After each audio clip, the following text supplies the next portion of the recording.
All right, Algebra, we are going to work fast today to try to get through these 4.6 notes.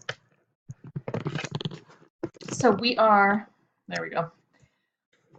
We are going through 4.6, so I would go ahead and label that on here. It tells you that this is direct variation, but let's go ahead and label it 4.6 so that you know what goes with it. So when we're looking at direct variation, our objective is to be able to write and graph direct variation equations. Don't know why that's a question mark. That should not be a question. So we are going to skip over the warm-up. We can touch base on that in class. There are a couple key things you need to know about direct variation. And the first one is that this is something that you've kind of already seen. You just didn't know that it was called direct variation. So when we have two variables, x and y, they show direct variation in this form, y equals ax, as long as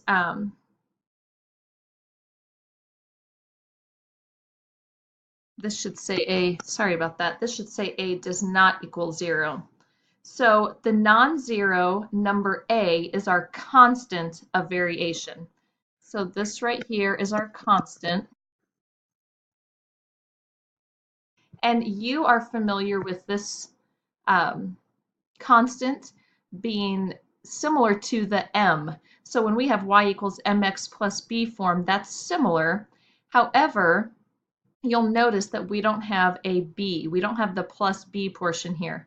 So y is said to vary directly with x, meaning that y depends on and changes as a direct result of whatever our x value is. So let's look using this Freyer model at some examples of what it looks like. So using this y equals ax model of direct variation as an example equation, it could look like y equals 5x. And in this equation, we would say our constant of variation is 5. A non-example would be y equals x plus 5. So this would not be direct variation because of this. Some other characteristics that you should know about direct variation is that there is no y-intercept. So we've already talked about how this looks similar to y equals mx plus b form, except we don't have the y-intercept, which is why this makes this equation a non-example. So because of that, our graph is going to pass through the origin. So we're never going to have a y-intercept that's above or below the origin. It's always going to go through 0, 0. So let's take a look at a couple examples here. And these examples here, these will go along with your homework questions. This will correspond from your homework to number 12, number 14, number 16, number 18, number 20, and number 22. So all of those homework questions will be just like this. So you might be asked to identify direct variation equations. All that means is we are going to see if it fits our form, y equals ax. So in my first example, I have 2x minus 3y equals 0.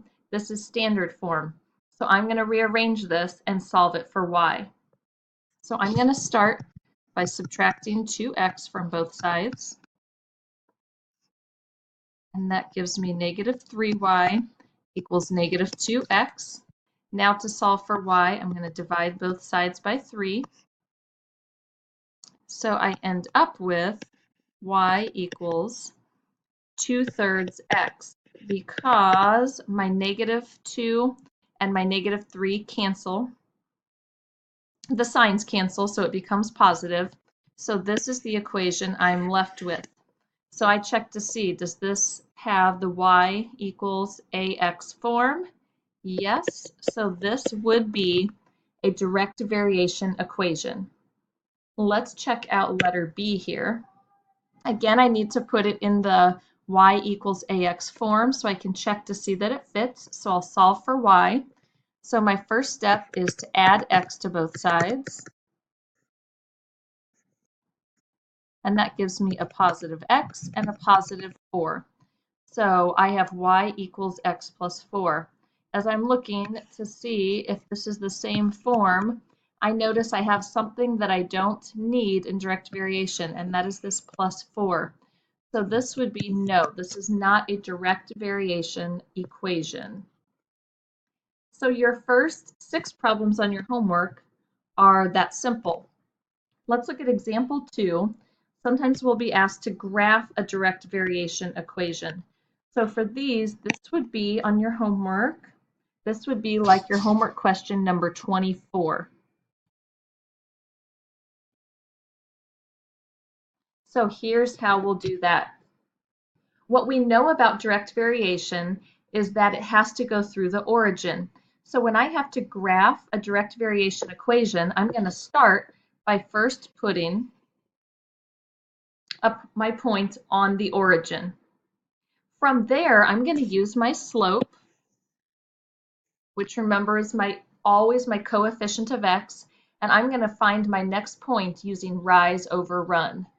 So from the origin, I can go down 1 and right 3, or from the origin, I can go up 1 and left 3. Either way, this gives me a negative slope. Remember, a negative slope should slope down from left to right. Not a very straight line. I apologize. I kind of missed my point. But now I have graphed my direct variation equation. On part B, we have an equation that is not solved for y, so that is going to be my first step over here. So first I'm going to divide both sides by negative 12. And when I do that, I am left with, I'm going to move up above here, y equals negative 24 divided by negative 12 cancels to 2. So I'm left with y equals 2x. So now to graph this, I know that if I'm thinking of y-intercept form, y equals mx plus b, I don't have a b, so I'm adding nothing. So that means that this is direct variation, and it's going to go through the origin. So I'm going to start by plotting my points at the origin, and now I'm going to use my slope, which is 2, to calculate my next point. So when my slope is a whole number, if it helps, I can write my slope as a fraction, rise over run.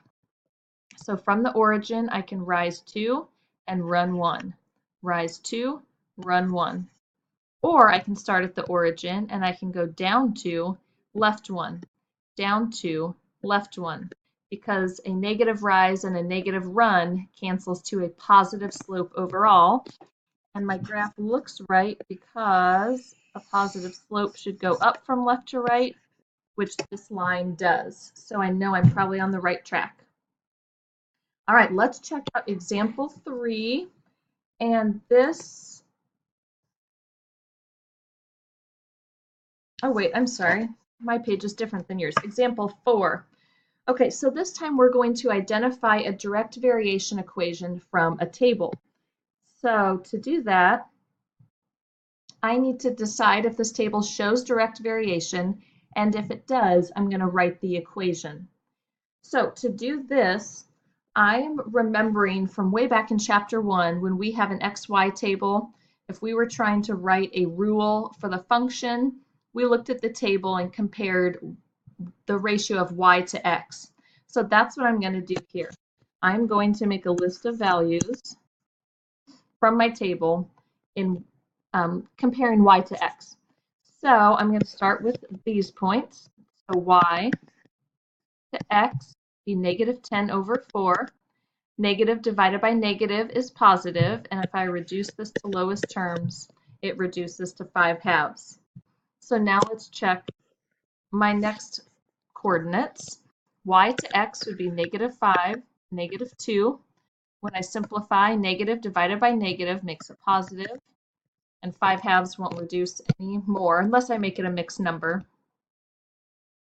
Let's check out our next set of values in the table. So if I do my y to x, that would be 5 over 2. I'm not going to simplify anymore. And my last set of coordinates, if I compare y to x, that would be 10 to 4, which I can reduce to 5 halves. Now, as I look at all of these ratios, what I'm noticing is that I have a constant ratio in this table. So this would be a good example of direct variation. So for this one, I would say, yes, this is direct variation, but I also need my equation.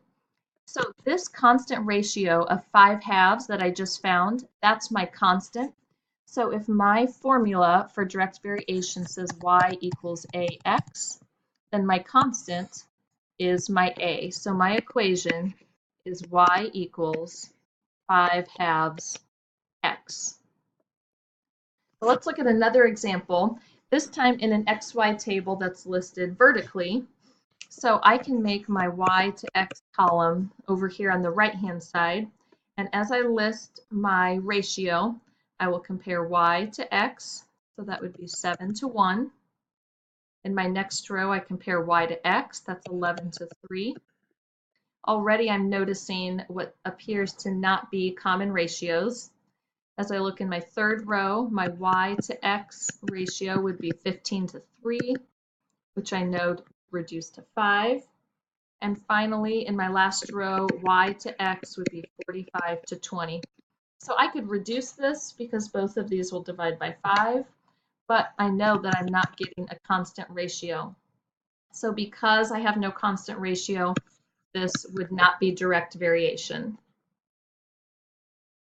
Let's look at a few more examples here. Here I have my y to x ratio. I can make my third column here. And if I compare y to x, I have 15 to 5, which is 3. In my second row, my y to x ratio would be 18 to 6, which is also 3. In my third row, my y to x ratio is 21 to 7, which is 3. And then I have a y to x ratio of 24, to 8, which is also 3. So I have a constant ratio, and that constant ratio is going to be my a term. So this, we would say, yes, it's direct variation, and my equation is y equals 3x. Remembering that 3 is my constant of variation, so that takes the place of the a. All right, I could do the same thing with my final table here. If I'm comparing y to x, I would have a 1 to 0 ratio, which is undefined because I'm dividing by 0. And then I have a 4 to 1 ratio. So I'm already noticing that this doesn't seem to be working out well for direct variation. But let's talk about something else here. This ordered pair, 0, 1. If I start at the origin and I go over 0 and up 1, then this is my y-intercept. But we said that direct variation has to go through the origin. So I automatically know when I look at this ordered pair that this does not represent direct variation.